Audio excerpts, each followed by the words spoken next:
You wanted to see me, Mother. Yes, Andrew. Please be seated. Andrew, I have been speaking to the Federal Bureau of Investigation in the United States of America. They are offering you a choice. You can spend 50 years behind bars at a maximum security prison in a place called Alabama, or you can go on BBC Newsnight and make an ass of yourself for an hour. I know what the right thing to do is, Mother, and I shall do it presently.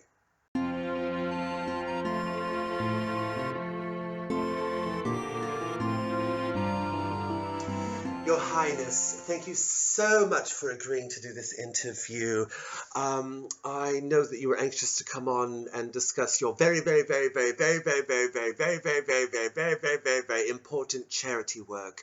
But let's do this instead. Virginia Roberts, now known as Virginia Guffrey, do you remember ever meeting her? Right. Well, your question is, do I ever remember meeting anyone at all? And I was, no, we were just asking specifically about Virginia Guffrey. Do you remember ever meeting her? Right, I can categorically, sorry, that's the word I use for all my denials. I want to mix it up a little bit. I can emphatically say that I cannot say whether or not I have ever met West Virginia, just Virginia, or not. You have to understand that as a member of the royal household, as somebody who is often tasked with these rather onerous royal duties, somebody who is entrenched in the royal household, who is, if you will, part and parcel of the royal household, I don't often know what people are, to be quite frank. And so it really is a situation that, when I leave Windsor Castle, when I leave Buckingham Palace, and I have to interact with that thing called the public, I can't often make that connection. And that's why, in many ways, this whole thing has turned into a mental health issue for me, quite frankly. I don't often speak about this, but for many years I have suffered from catatonic schizophrenia. And not that. What's the one that everybody has now? They've all got it. It's depression. I suffer from depression, which everybody at home watching this can relate to. Nobody wants to be depressed, so it's all about mental health charity. But essentially, I don't know what people are. For example, I couldn't tell you whether this is a chair or just one of the servants that I sit on back at Buckingham Palace. And I mean this with the dearest respect to you. I don't know if you're you or a walrus, quite frankly. I simply don't know. I don't have that ability to identify objects and recognize things like that. Interesting.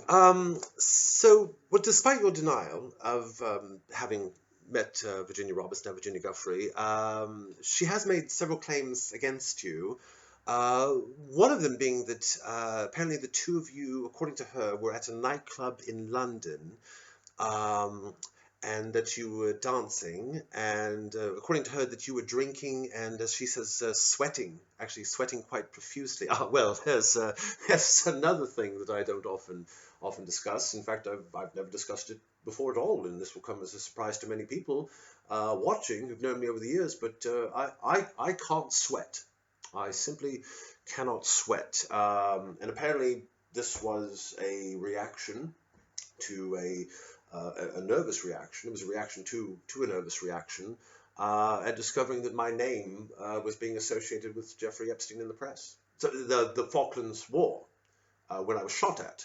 And apparently, according to the field surgeon, he reckoned that my pores, the pores in my skin, had been shot off and blown away, which is impossible because pores are holes, and you can't really blow away a hole. You can't negate a negation, if you will. And as it turned out, it was just an extreme reaction to the adrenaline at the time, which means that now I'm completely and utterly unable to sweat for the rest of my life. You will no doubt have heard the expression water off a duck's back. Well, in my case, it's water off a duke's back, because not only can I not emit any moisture, I also cannot receive any moisture, which is in the shower. Of course, it just beads up and sort of falls away, which is not bad news for the taxpayers. Because they save quite a lot of money on towels for the royal household over the years, but but it has just sort of and it has earned me the moniker, the rather jocular moniker, the Dry Duke. Of course, I also got that nickname because I don't drink either, which is interesting that she would say that I was both drinking and sweating when in fact I don't do either. I haven't drank for a number of years. I am on an all-food diet, which actually Sarah introduced me to that through her work with Weight Watchers. The idea being that if you don't have any beverage with your meal, you can't wash the food down, and so you'll eat less of it because it's more difficult to get down your gullet, as it were. And it's worked. I've lost quite a few stone and sort of much more slender now. In fact, the young girls are starting to look at me again, and we're just not going to talk about that. So, but yes, so that's essentially what it is. I don't drink, and I cannot sweat. Unfortunately, I cannot sweat. I can't help but notice you're actually sweating now. Am I? God be praised. Miracles do happen. Never lose hope, as they say.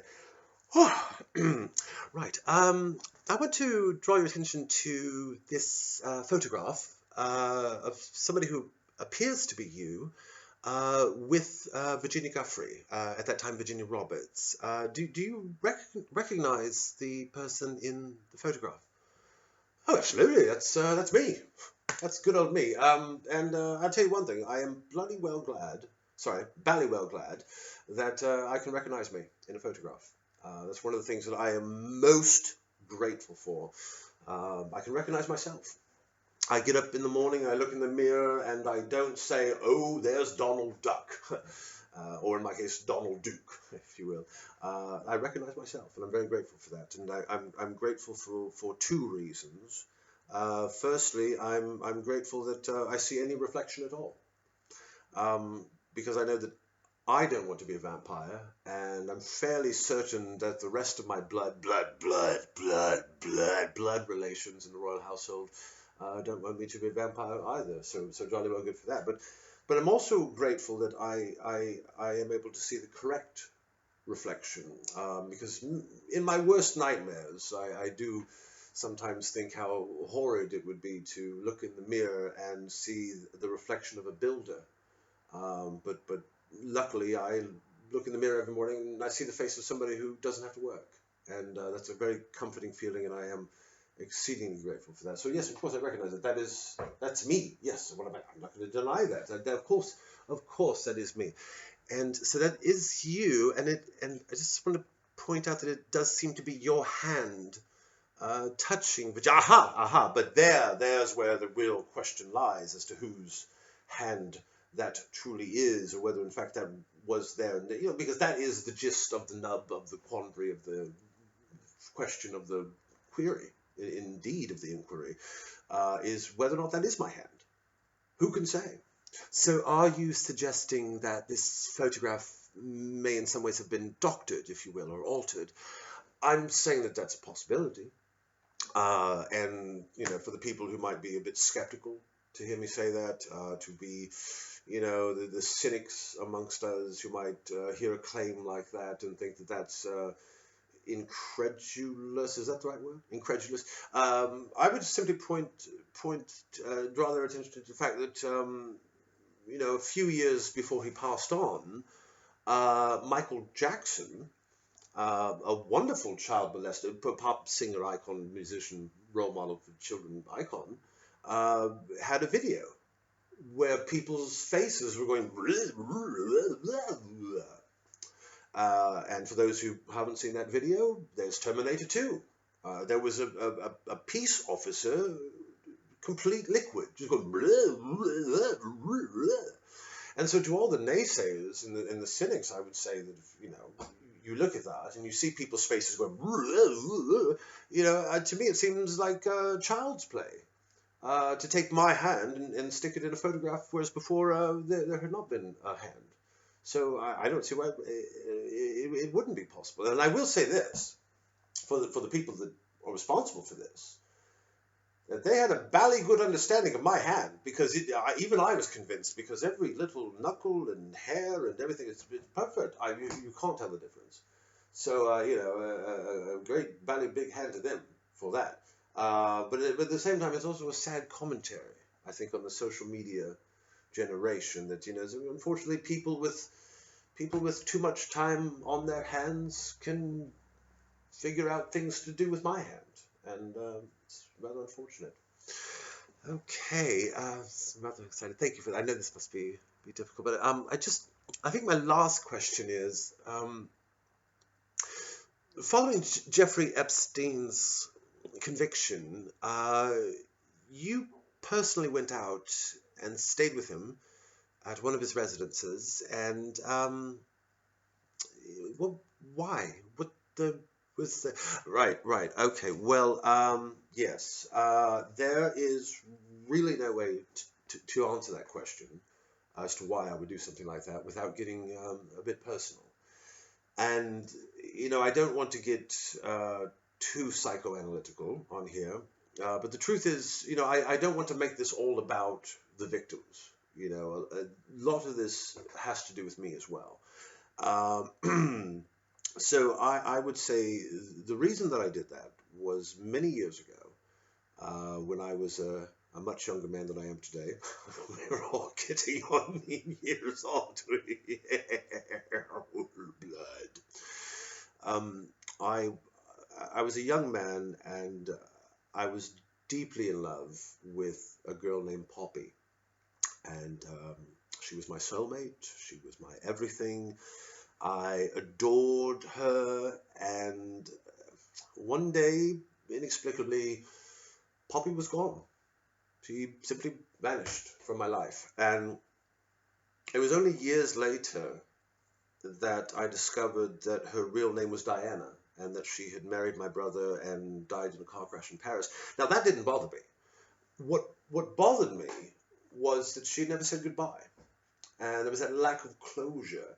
And I said I was never going to let that happen to anybody that I knew. And that's when. Let me just interject and interrupt myself here, please. Yes, okay, and say that I didn't treat Jeffrey Epstein any differently than I have treated anybody else that I have known who's been a really good friend who turned out to be a child molester.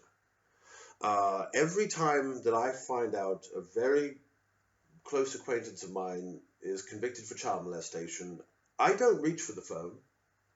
I don't reach for the email.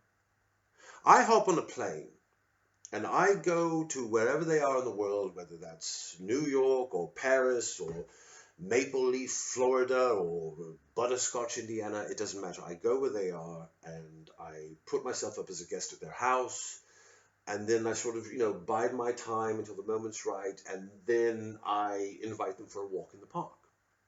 And about 20 or 30 minutes usually, sort of strolling, if you will, perambulating, I know that word, perambulating around the greenery, I suddenly pounce with what I call the speech. And the speech has changed over the years. It's been refined and honed, and as I've said it so many times, there's so many friends that turn out to be child molesters. And it's been, but its general message, the essence of it, is always the same. At some point in the walk, I'll stop and I'll look them squarely in the eyes and I'll say, "Look here, old chum, you and I have been bally good friends for a number of years. You have been the brightest star in the constellation of my universe. But this whole child molestation muck is rather unbecoming. And I'm afraid here's where we part ways, good man." And that's it. And by and large, the majority of them have understood that. But that's not to say that I haven't received my fair share of hate mail from child molesters. I brought one along with me just to show you the sort of persecution. We've heard a lot about Virginia Roberts, but have you heard much about my persecution? I mean, here's a letter that I received from an old acquaintance who turned out to be a child molester. I can't believe you view our friendship as that flimsy that a single child molestation conviction would make you overlook all the nice marshmallow roast and pillow fights we had. But that's just something that I have to live with. How am I doing, Mum?